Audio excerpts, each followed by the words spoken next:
Bismillahirrahmanirrahim. Assalamualaikum warahmatullahi wabarakatuh. Alhamdulillah, alhamdulillahillazi arsala rasulahu bil huda wa dinil haq liyuzhirahu ala dini kulli wa kafa billahi syahida. Asyhadu la ilaha illallah wahdahu la syarikalah wa asyhadu anna Muhammadan abduhu wa rasuluh. Allahumma sholli wa sallim ala nabiyyina Muhammadin wa ala alihi wa sahbihi wa tabi'in ajmain. Qala Allah ta'ala fi kitabil karim, a'udzu billahi minasy syaithanir rajim. Ya ayyuhalladzina amanu taqullaha wa qulu qawlan sadida yuslih lakum a'malakum wa yaghfir lakum dzunubakum wa may yuti'illaha wa rasulahu faqad faza fawzan 'azima. Raditu billahi rabba wa bil islami dina wa bi Muhammadin nabiyya wa rasulah. Para jemaah sekalian dan juga saudara-saudara, khususnya adik-adik mahasiswa yang bisa mengikuti secara online, mari saya mengajak pada kita semua untuk senantiasa bersyukur kepada Allah Subhanahu wa taala, meningkatkan iman dan takwa kita sebagai bekal hidup kita, dan sebaik-baik pakaian adalah takwa.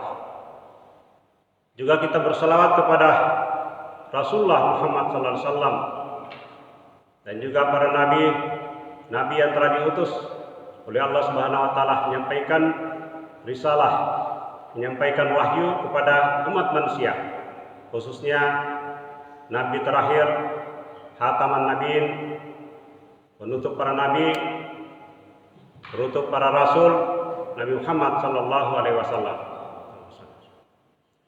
Pada subuh ini kita sedang masuki untuk kajian spesial Ramadan seri yang ke-7, Sabtu 22 Ramadan. Ini yang sudah duluan ini. Ini yang 21 Ramadan ini.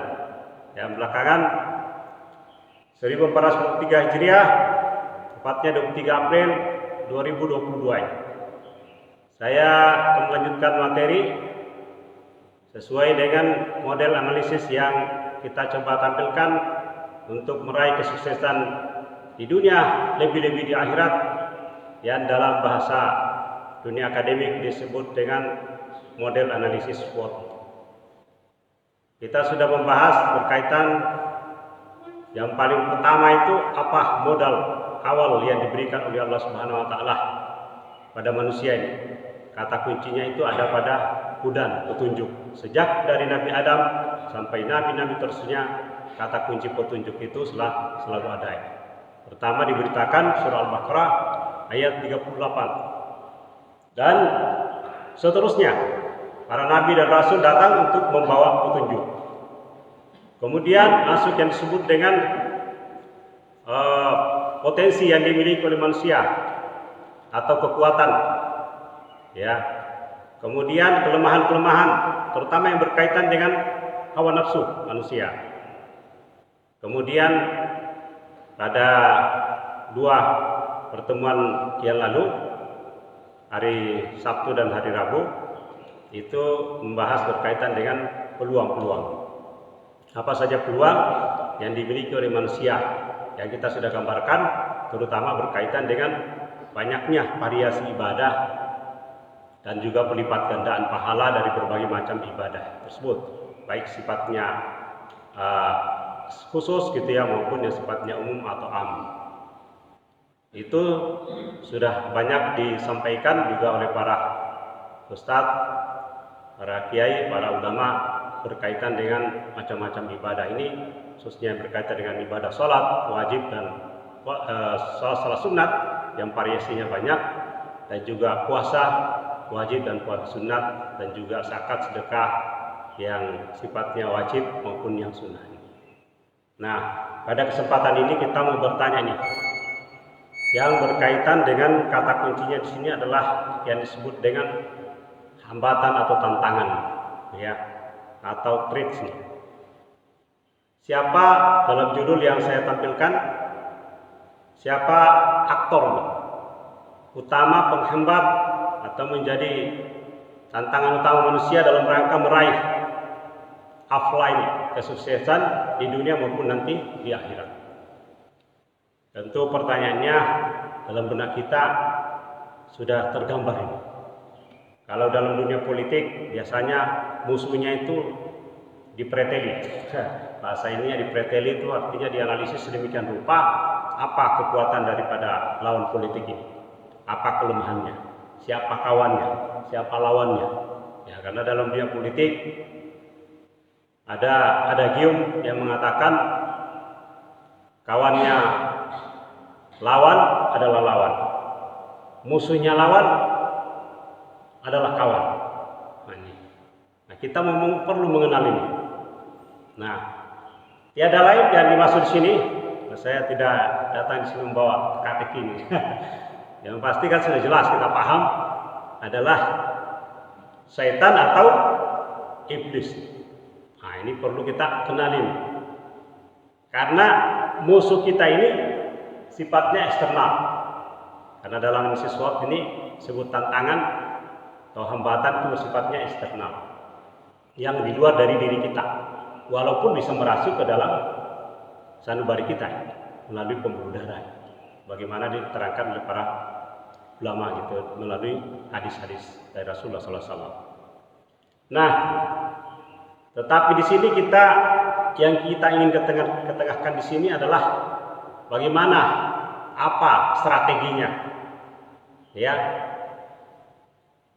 Jin yang ingkar ini kemudian disebut iblis yang membangkang atau setan yang menggoda untuk menjerumuskan manusia atau menghambat laju manusia atau membuat manusia berpaling. Seperti apa bisikan-bisikannya. Nah, tapi sebelum sampai ke situ, karena ini analisis sebagai kajian itu, kita perlu mengetahui dulu nih, apa sebenarnya latar belakangnya sehingga iblis ini itu ingin menjerumuskan manusia sebanyak-banyaknya. Ya, dalam Al-Quran sebutnya ingin menjerumuskan keturunan Adam. Jadi dia cemburunya, sentimennya, bencinya kepada Adam dan Sayyidah Hawa. Tapi merembes kepada anak keturunan. Ini yang menjadi berat di sini ya. Ya, tapi ini sudah ketentuan Allah Subhanahu wa taala. Nah, para jamaah sekalian, para saudara-saudara, para ikhwan yang online, saya mengungkapkan di sini menelusuri. Setidak-tidaknya ada 7 surah di dalam Al-Quran yang paling banyak menceritakan prosesnya ini, sampai Adam itu dicemburu oleh setan atau iblis ini. Ya, mulai dari surah Al-Baqarah. Nah, tadi saya mengambil endingnya itu, membacakan tadi surah Al-Baqarah dari ayat 30 sampai 37 tadi di rakaat pertama. Yang rakaat kedua kan di ujung surah Al-Baqarah ya. 284, 285, 286. Nah, surah Al-Baqarah sesudah itu di ayat ke-30 tadi sampai 39. Al-A'raf surah ke-7 dari ayat 10 sampai 27 ini. Ada 28 ayat. Kalau yang Baqarah 10 ayat. Di Al-Hijr nih, supaya nanti bisa ditelusuri nih, karena saya berharap kajian ini nanti kalau Bapak Ibu, saudara-saudara, adik-adik semua membaca Al-Quran ini ketemu ini barangnya. Nah, semakin yakin, semakin waspada. Ya, surah Al-Hijr surah ke-15 ayat 26 sampai 44, ada 19 ayat. Di surah Al-Isra surah 17 ayat 61 sampai 65, ada 5. Di sini dia mempertanyakan, iblis mempertanyakan, inikah ya orang yang Allah muliakan gitu ya daripada dirinya gitu. Kemudian surah Al-Kahfi ini tunggal nih, ya. Tunggal, wa iskunal malaikat isjudu li Adam fasajadu illa iblis. Ya, karena minal jin. Nah, dari sini kita mengetahui bahwa iblis ini dari bangsa jin, menolak sujud penghormatan kepada Adam. Jadi cuma di ayat ke-50. Surah Taha, surah ke-20 ayat 115 sampai 123 ini, 8 ayat. Kemudian As-Satt, surah ke-38 ayat 71 sampai 83, 13 ayat. Jadi jumlahnya kurang lebih 84 ayat. Tentu masih ada cerita-cerita lain, tapi ini yang panjang nih, kecuali surah Kahfi tadi yang cuma 1 ayat. Tapi menjelaskan juga tentang perintah bersujud, tapi ya iblis ini mau menolak ini. Nah, jadi ini berarti ada historisnya, ada sejarahnya sampai Adam alaihissalam dan anak keturunannya dimusuhi oleh iblis. Nah, terutama di yang kita baca tadi, kita mulai karena ini ada historisnya. Kita perlu sedikit mengetahui historisnya supaya kita tahu juga strateginya untuk menghindari, karena itu ada doanya gitu ya. Dan kalau kita telanjur terjerumus ya atas godaan setan iblis ini, itu juga ada pertobatannya. Dan ini menariknya ini, generasi pertama, manusia pertama sudah diwariskan doa yang sangat terkenal. Nanti kita bacakan ini kalau sempat, ini kita selesaikan subuh ini, kalau tidak kita teruskan lagi hari berikutnya, mungkin hari Selasa nih, karena saya hari Selasa ini mau mudik nih, jadi biasanya hari Rabu. Kita mudah-mudahan bisa menyelesaikan karena masih ada juga materi berikutnya. Jadi ada secara historisnya ya, terutama diceritakan di surah-surah tadi. Nah, kita mulai dulu di surah surah Al-Baqarah ayat langsung ke ayat yang ke-34 nih. Ya. A'udzubillahi minasyaitonirrajim. Wa iz qulna lil malaikati isjudu li adama fasajadu illa iblis aba wastakbar wa kana minal kafirin. Dan ingatlah ketika kami berfirman kepada para malaikat, ya, usjudu li adama, sujudlah kamu kepada Adam, ya. Fasajadu illa iblis, maka mereka bersujud, mereka pun bersujud nih, illa iblis, kecuali iblis. Nah, aba wastakbar, dia menolak ini. Nah, karena menyombongkan diri. Nah, ini ada menolak dan menyombongkan diri. Tapi iblis ini ada juga konstruksi berpikirnya, kenapa dia menolak, tidak mau sujud kepada Adam. Dalam arti di sini sujud penghormatan. Nah, lalu Allah mengklaim menggolongkan dia wa kana minal kafirin. Dia itu termasuk golongan orang yang kafir atau yang kafir. Nah, kemudian mulailah Nabi Adam alaihissalam disuruh tinggal di surga bersama istrinya, ya, Sayyidah Hawa, dengan penuh kenikmatan sesukanya, ya, tapi ada satu larangan. Nah, ini coba dibayangkan Bapak Ibu sekalian, saudara-saudara, di surga ini awalnya nih historisnya, yang lain semuanya boleh, tapi kecuali yang satu ini, larang mendekati atau makan buah pohon itu. Kita di dunia ini banyak ini larangan kan, yang tidak boleh makan gitu ya, yang tidak boleh dikonsumsi ini, ya. Jadi peluang orang terjerumus di dunia ini jauh lebih besar, ya. Apalagi setan iblisnya ini, ya, kalau kita mau buat analogi, sudah berpengalaman ini, banyak sekali manusia yang digoda itu. Nah, dilarang mendekati pohon itu, wala takraba hazihi sajarah. Nah, jangan mendekati pohon itu. Nah, ini yang bahasa kita ini, mendekati aja dilarang, apalagi makannya. Jadi banyak orang itu membuat pemikiran yang tersesat. Kalau dikatakan wala taqrabuz zina, jangan mendekati zina. Katanya yang dilarang itu mendekati, melakukan tidak. Wah, ini sebuah pembodohan ini. Mendekati pohon aja ini, nah ini sama ini. Dilarang, apalagi memakan buahnya. Nah, tapi apa yang terjadi? Fa'azallahu masyaitanu anha. Lalu setan ini memperdayakan keduanya ini, ya. Karena dia memperdayakan keduanya, sehingga keduanya dikeluarkan dari surga ini yang penuh dengan kenikmatan. Lalu disuruh turun ke bumi. Nah, tapi ini mulai ya. Walakum fil ardi mustaqarru wa mata'un ilahin. Nah, disuruh turun ke bumi. Turunlah kamu ke bumi. Sebagian kamu menjadi musuh bagi sebagian yang lain.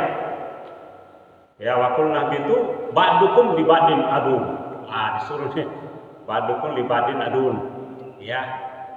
Kamu sebagian satu dengan lain adalah permusuhan. Berarti dari awal Allah SWT declare bahwa iblis dengan manusia adalah musuhnya. Barang siapa yang menjadikan iblis dan setan di dunia ini, ya, iblis atau setan di dunia sebagai temannya, di akhirat dia akan konflik ini, bertengkar, ribut ini. Tapi kalau di dunia kita menjadi musuhnya, di akhirat kita ada jumpa lagi dengan dia, karena tempat kita di surga ini. Tapi kalau jadikan teman, di akhirat bukan jadi teman, tapi malah jadi musuh nih, saling bertengkar, debat terus menerus nih, ya. Nah, di bumi kamu ditempatkan di bumi dalam waktu yang sudah ditentukan. Nah, berikutnya nih yang berkaitan dengan kenapa iblis ini tidak mau melakukan sujud penghormatan kepada Adam alaihissalam. Ya, kesalahan atau konstruksi berpikir. Kalau kita telusuri, rupanya problemnya itu iblis ini punya konstruksi berpikir sendiri, bahwa dia itu lebih mulia daripada Adam berdasarkan materi, ya, atau bahan baku pembuatnya, ya. Satu dari tanah, satu dari api. Ini yang menjadi ukuran bagi iblis ini, ya. Tapi Allah ini kan bukan menyoal materi, menyoal persoalan ketaatan, kepatuhan. Nah, ini berkaitan kepatuhan. Diperintah sujud. Allah yang memerintah. Walaupun ada lagi orang yang mungkin seorang bercanda katakan, wah, itu benar sebenarnya iblis itu. Karena harusnya bersujud kepada Allah, bukan kepada Adam. Ini tapi kan perintah Allah ini. Jadi karena perintah Allah kita patuh. Karena Allah yang lebih tahu ini maknanya, ya, artinya ini. Ketaatan yang perlu di sini. Jadi sesungguhnya banyak manusia yang pasti berpikirnya keliru dalam kehidupan ini. Makanya pentingnya iman di sini. Nah, karena ketika disuruh nih di surah Sad nih ayat 72-nya nih. Faiza sawaituhu wa nafakhtu fihi min ruhi. Fakamu lahu sajidin. Kemudian apabila telah kami sempurnakan kejadiannya, aku tiupkan roh. Nah, ini menunjukkan gejala hidup itu pada saat ditiupkan roh. Saya sudah beberapa kali memberitahu bahwa ilmu sains modern, katanya modern, tapi tidak pernah menunjukkan bagaimana proses kehidupan itu berlangsung. Awalnya kan pada saat ditiupkan roh. Kalau ilmu sains ini standarnya selalu mengatakan kalau bayi itu hidup karena sudah ada tanda-tanda kehidupan. Ya. Kalau dia mati, hilangnya tanda-tanda kehidupan. Padahal itu karena roh. Ini gara-gara ilmu itu tidak percaya pada yang gaib. Sementara dalam agama kita jelas ada alam gaib, ada alam syahadat. Yang gaib ini salah satu ruh. Wa yasalunaka 'anir ruh, qul ruh min amri rabbi wa ma utitu min ilmi qalilan. Kalau ada pertanyaan tentang ruh ini, katakan ilmu tentang ruh itu sedikit nih, ya. Tidak banyak yang orang ketahui tentang ruh. Nah, malaikat pun bersujud tapi iblis tadi tidak. Sudah tadi. Nah, ini dia ulang nih. Ya, illa iblis istakbar wa kana minal kafirin. Nah, ia menyombongkan diri nih. Nah, apalagi pakai istakbar ini itu kesombongannya jauh lebih besar lagi daripada kebar. Menyombongkan diri dan termasuk golongan yang kafir. Nah, ini mulai kita ketahui kenapa dia. Allah bertanya ini kepada iblis. Allah berfirman, "Qala ya iblis, ma mana'aka an tasjuda lima khalaqtu biyadayya."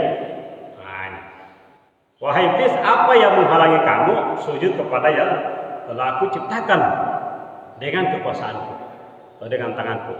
Bahasa yadun itu biyadaya dengan tanganku, atau dalam terjemahan ini disebutkan dengan kekuasaanku. Ya. Apa kamu menyombongkan diri atau kamu merasa termasuk golongan yang lebih tinggi derajatnya? Nah, ini berarti saya tekankan lagi untuk kita semua, kita pahami bahwa struktur sosial dalam masyarakat memang ada orang yang dilebihkan rezekinya. Tapi dari sekian makhluk yang Allah ciptakan juga punya struktur strata ini. Ya, yang lapisan yang dianggap mulia ini atas wahyu Allah sendiri mengatakan. Karena dia mempertanyakan, ini kamu sombong ini merasa termasuk golongan yang tinggi. Ya, lebih tinggi daripada Adam. Nah, benar jawabannya. Qala ana khairun minhu. Iblis berkata, ya, aku lebih baik daripadanya. Minhu itu daripada, maksudnya daripada Adam. Kenapa ini? Ini konstruksi berpikirnya yang keliru. Nah, ini untuk peringatan juga bagi manusia yang ada mengatakan lebih tinggi derajatnya darah biru gitu ya. Nah, kalau darah merah semua ya kan, kalau darah biru gitu ya. Kalau ada ya, ada kan darah biru ya. Semuanya merah darahnya gitu ya. Karena lagunya kan merah darahku gitu ya. Lagu perjuangan. Nah, rupanya ini kata dia nih. Ana khairun minhu. Kenapa dia? Saya lebih baik, kata iblis, daripada dia, Adam ini. Khalaqtani min nar wa khalaqtahu min tin. Karena engkau ciptakan aku dari api. Aku dulu. Ini kalau dalam logika ini, dalam bahasa ini, mendahulukan diri sendiri aja sudah kesombongan. Saya ini diciptakan dari api gitu ya. Sedangkan dia engkau ciptakan dari tanah. Ya, wa khalaqtahu min tin. Dia dulu disebut, iblis nunjuk dirinya dulu, baru orang lain. Ini karena sombongannya itu. Jadi dari cara menempatkan itu aja, kalau kata-kata ini itu sudah menunjukkan kesombongan daripada iblis. Nah, lalu nih surah itu yang tadi itu di surah 1 ayat 76-nya. Lalu di surah Al-Isra ini, jadi Al-Qur'an ini saling menguatkan antara satu ayat dengan ayat yang lain. Surah Al-Isra surah 17 ayat 62-nya. Ya. Qala araituka hadzal ladzi karramta alayya. Ya. Iblis berkata, terangkanlah kepadaku. Ini tadi terangkan pula ini. Inikah yang lebih engkau muliakan daripada aku? Ya. Karramta alayya. Maafnya kata saya. Lain akhartani ila yaumil qiyamah. Terangkanlah kepada aku, inikah yang lebih engkau muliakan daripada aku? Sekiranya engkau memberikan waktu kepada aku sampai hari kiamat, ila yaumil qiyamah, ya, lah tanikanna zurriyatan illa qalila. Ini mulai memproklamirkan diri untuk menyesatkan. Pasti akan aku sesatkan keturunannya. Semuanya ini dianggap ini.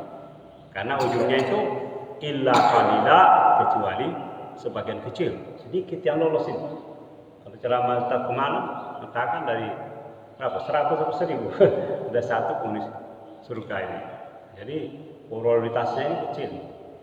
Tapi banyak yang transit dulu ya nerakanya. Nah, ini pengikut-pengikut iblis ini. Nah, maka dari itulah disuruhlah keluar nih ya. Surah 1 lanjutannya tadi, wahruj minha fa innaka rajim. Kalau begitu keluarlah kamu dari surga, sesungguhnya kamu adalah makhluk yang terkutuk. Nah, mulai di statusnya langsung dia dikutuk oleh Allah Subhanahu wa taala tanpa pengampunan. Karena tidak ada tanda-tanda ini. Nah, ini tolong dicermati baik-baik ini. Adam alaihissalam, Hawa terjerumus karena godaan setan, iblis yang menyesatkan, membisikkan, bahkan memutarbalikkan fakta bahwa kamu dilarang itu supaya kamu jangan tinggal abadi dalam surga. dibalikkannya logikanya itu. Padahal justru dimakan itu Anda dikeluarkan dari surga. Bisikan. Iblis tidak ada yang menggoda dia. Tapi karena kesombongannya dan dia juga tidak mau minta maaf. Dikutuk dia sampai akhir. Jadi artinya apa ini? Kalau kita berbuat salah ini karena godaan dari luar setan iblis ini, peluang untuk diampuni jauh lebih besar daripada karena kita mengikuti hawa nafsu yang pernah kita terangkan kemarin, menjadikan hawa nafsunya sebagai Tuhan. Nah, dikutukannya itu sampai hari pembalasan. Wa inna alaika lannati ila yaumil qiyamah. Ya. Kutukanmu tetap atasmu sampai hari pembalasan. Yaumaddin, ya, yaumul qiyamah atau yaumaddin. Sampai hari pembalasan. Ya. Nah, tapi iblis ini tetap punya posisi tawar. Bahasa ininya punya posisi tawar ya. Wa inna alaika lannati ila yaumiddin. Ya, karena dia dikutuk sampai hari pembalasan, maka dia mintanya ada permohonannya. Qala rabbi fa'anzirni ila yaumi yub'atsun. Tangguhkanlah aku sampai hari mereka dibangkitkan. Nah, ada permohonan ini sampai dibangkitkan nih. Makanya dia sudah sangat berpengalaman ini, tidak mati-mati gitu. Karena goda terus manusia gitu. Dia punya banyak strategi. Ya, lalu Allah benar nih, maka sungguhnya kamu termasuk orang-orang yang diberi penangguhan sampai hari yang telah ditentukan waktunya. Ya, nama yaumul waqtil ma'lum. Tapi sesudah itu diberi penangguhan, dia tegaskan lagi. Ya, dia tegaskan lagi yang menjawab demi kemuliaanmu. Dia puji Allah. Iblis masih puji Allah ini. Sudah dikutuk tapi masih puji Allah. Ya, karena tahu dia ada Allah yang benar nih. Pasti aku akan menyesatkan mereka semuanya ya.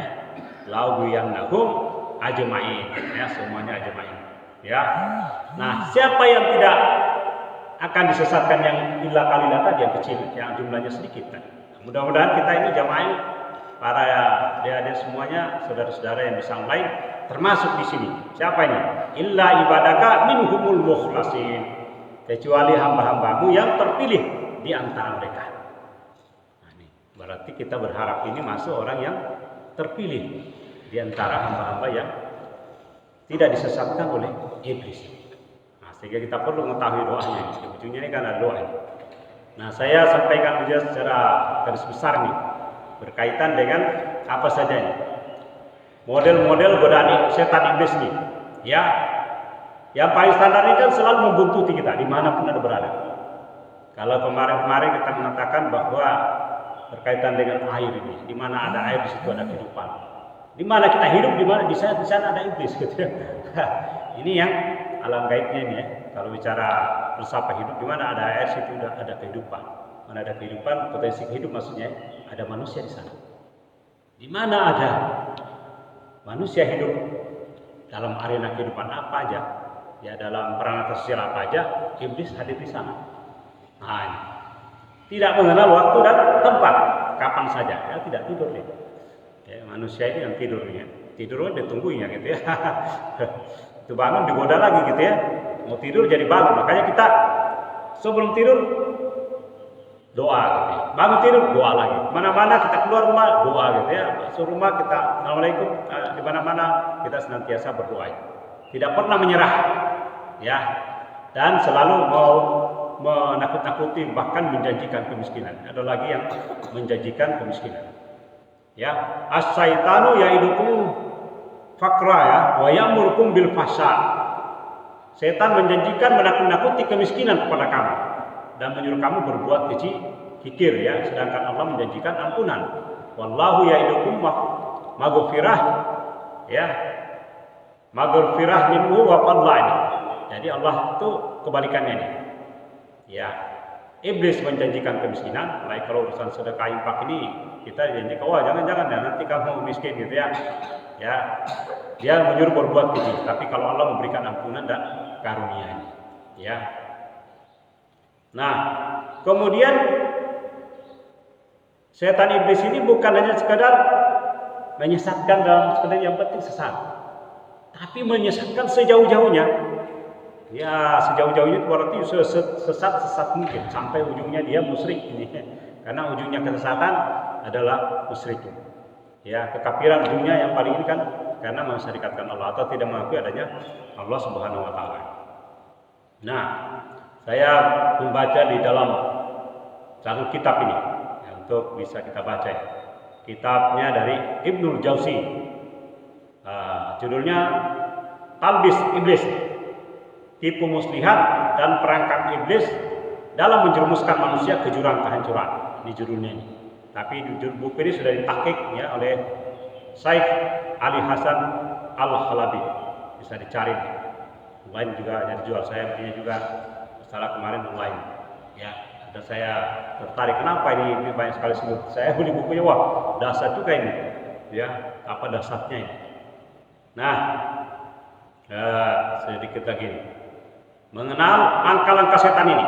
Langkah-langkah setannya ini ya dari semua arena kehidupan tadi, termasuk dalam urusan makan, ya, minum dan seterusnya ini. Lalu kita ingatkan ini, ya, urusan makan dan minumannya ada kerangka ini. Wahai manusia, ya ayuhan nas kulu mimma fil ardi halalan thayyiba wa la tattabi'u khutuwatis syaitan. Wahai manusia, makanlah dari makanan yang halal dan baik dari bumi dan jangan ikuti langkah-langkah syaitan. Jadi karena dalam urusan konsumsi ini kedua masuk langkah-langkah syaitan itu menggoda manusia, mencela makanan lah gitu ya, memakan makanan yang haram lah, tidak baca doa lah, ini banyak ini peluangnya ya. Karena setan itu innahu lakum aduwwum mubin, musuh kamu yang nyata ya. Sudah tadi berbuat jahat berkeji ini sudah juga disebutkan tadi.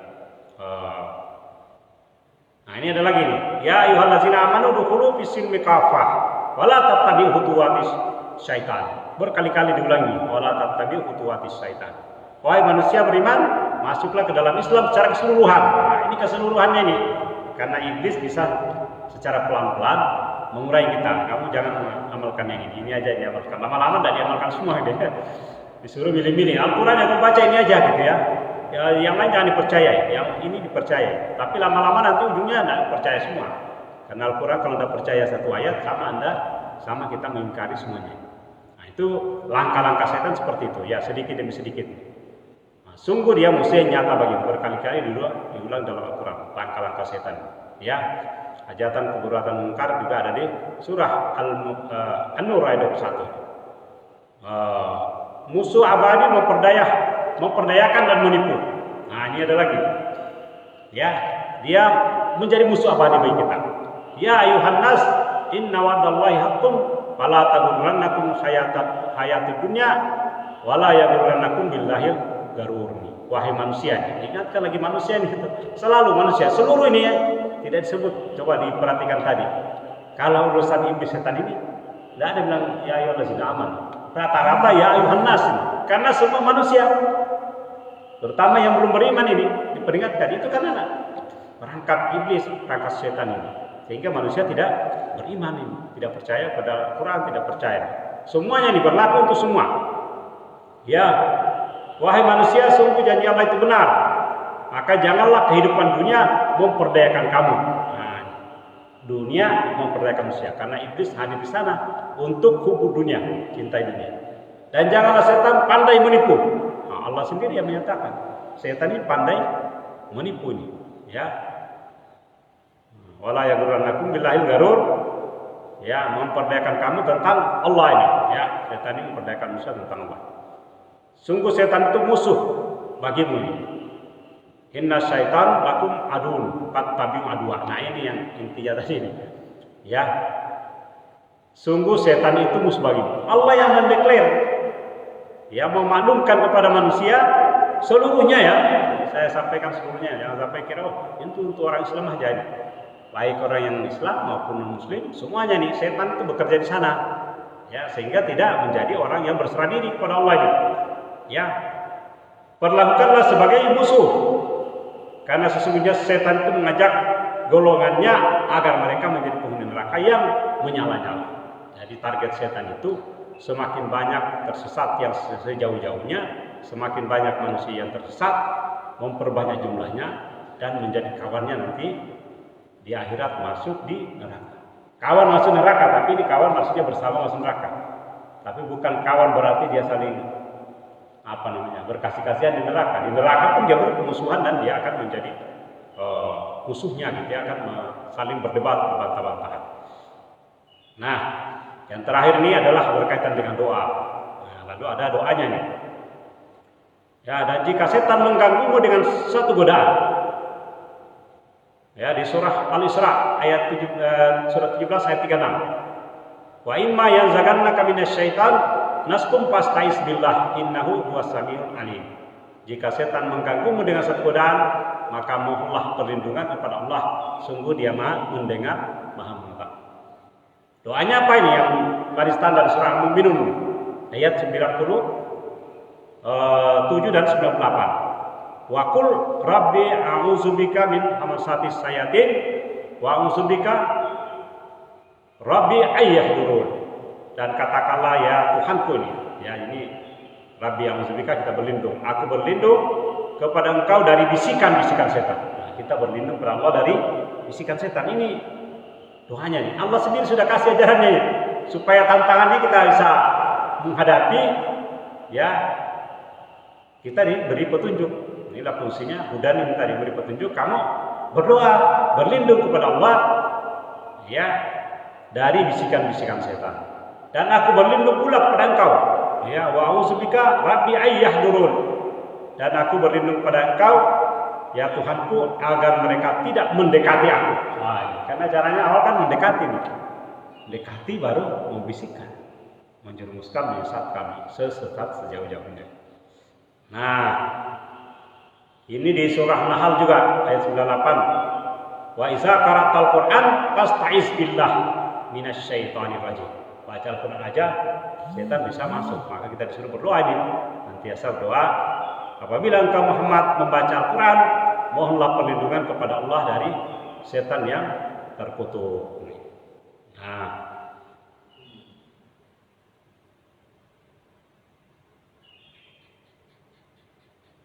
saya yang terakhir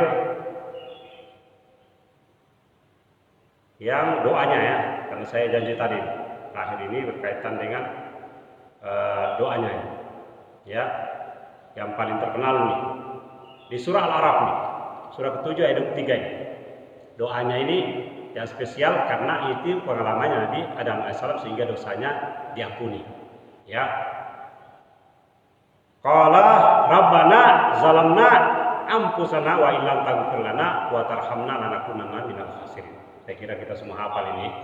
Meyakinkan aja saya bacakan. Kita semua hafal ini.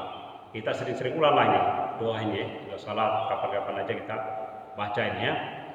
Atau di sebelum salat atau di mana-mana kita berdoa, doa-doa umum yang kita bacakan hendaknya ini dibacakan.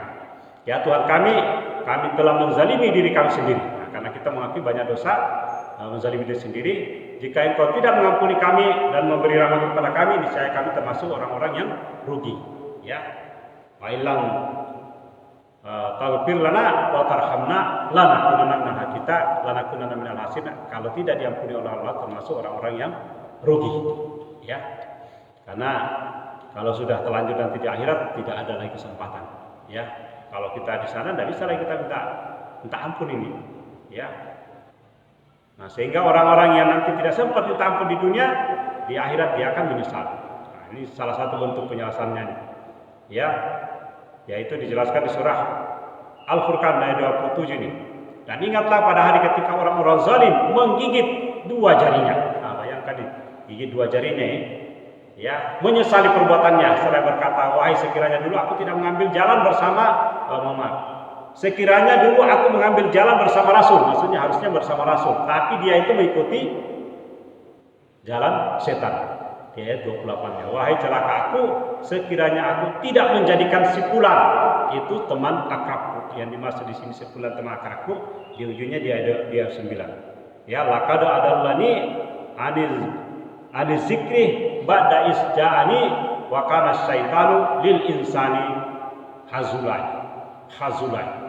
Ya, sungguh dia telah menyesatkan aku dari peringatan Al-Quran ketika Al-Quran telah datang kepadaku, dan setan memang pengkhianat manusia. Nah, ini yang terakhir yang jelas nih. Ada manusia nanti kalau tidak minta ampun, di akhirat dia akan menggigit jarinya karena tidak mengambil jalan dan petunjuk yang disampaikan oleh para rasul, tapi mengambil jalannya si fulan. Baik setannya itu dari manusia maupun setannya dari memang iblis tadi. Karena setan itu bisa, dalam Al-Quran menjelaskan, bisa dari manusia, minal jinnati, minal jin wal ins, dari manusia atau dari jin sendiri. Ya. Baik, saya kira inilah yang saya sampaikan. Mungkin agak panjang ini memang karena musuh kita ini berat ini harus kita jelaskan semaksimal mungkin. Walaupun ini saya yakin belum, karena saya baca buku yang tadi itu ya, tablis iblis itu, wah panjangnya utamanya itu ya. Dan langkah-langkahnya, cara-cara strateginya lengkap, tapi karena kita kajiannya seperti ini, mudah-mudahan ada manfaatnya dan kita semua terhindar dari godaan-godaan setan dan iblis. Insya Allah saya undang lagi Bapak Ibu, kemudian saudara-saudara, adik-adik, mungkin untuk kajian Ramadan satu kali lagi insya Allah di hari Selasa, karena insya Allah dari Selasa juga saya akan mudik ke Makassar sehingga tidak dilaksanakan pada hari Rabu. Itu pertemuan penutup untuk kita merangkai lagi kembali apa keterkaitan apa-apa yang kita sampaikan sejak dari seri pertama sampai seri ke 7, yang terakhir yang 8. Baik, demikian mari kita tutup dengan doa kafaratul majelis. Subhanakallahumma wa bihamdika asyhadu an la ilaha illa anta astaghfiruka wa atubu ilaik. Assalamualaikum warahmatullahi wabarakatuh.